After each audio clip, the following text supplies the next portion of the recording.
Hello everyone, good morning সবাইকে। তো দেখো এখন হচ্ছে সকালবেলা আর আমি দেখো বিছানাটা এখন করে নিচ্ছিলাম। এই কদিন পর তো আমি বিছানা করিনি, শুধু গদিতেই শুচ্ছিলাম।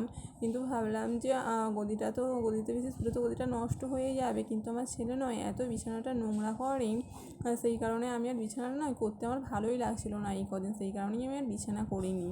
আর আজকে আমি সকাল থেকে এত ব্যস্ত ছিলাম যে অনেক কাজ করতে হয়েছে, আর ক্যামেরাটা সেট করার সময়ই পাইনি, তাই বেশি ভিডিও আমি করতে পারিনি আজকে। আর এখন দেখো রান্নাবান্না হয়ে গেছিলো দুপুরবেলা, তখন আমি স্নান করে পুজো করেছিলাম। আর এখন হচ্ছে সন্ধ্যেবেলা, এখন আমি সন্ধ্যের প্রদীপ দেখাচ্ছি।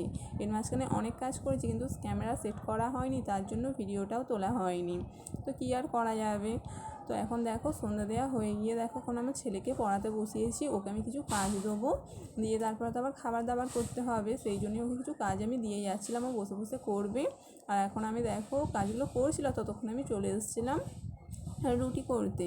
আজকে আমি রুটি করেছিলাম আর করেছিলাম কুমড়ো আলুর তরকারি, আমার ছেলের জন্য করেছিলাম দুটো পরোটা। তো দেখো আমার তো রুটিটা হয়ে গিয়েছিলো, রুটি করে নিয়ে এখন হচ্ছে আমি কুমড়ো আর আলুর তরকারিটা এখন বসিয়ে দিয়েছি। আমার না কুমড়ো আলুর তরকারি খেতে খুব ভালো লাগে জানো, আর আমার ছেলেও খায়। তো দেখো আমার ছেলে তো ঘুমিয়েই পড়ছিলো প্রায়, কিন্তু তাও আমি ওকে জোর করে টেনে তুলে খাওয়াচ্ছি, কারণ হচ্ছে না খেয়ে শুলে তো ঘুমও ধরবে না, একটা কীরকম খারাপ ব্যাপার তাই না, তাই ওকে আমি এখন তুলে খাইয়ে দিচ্ছিলাম।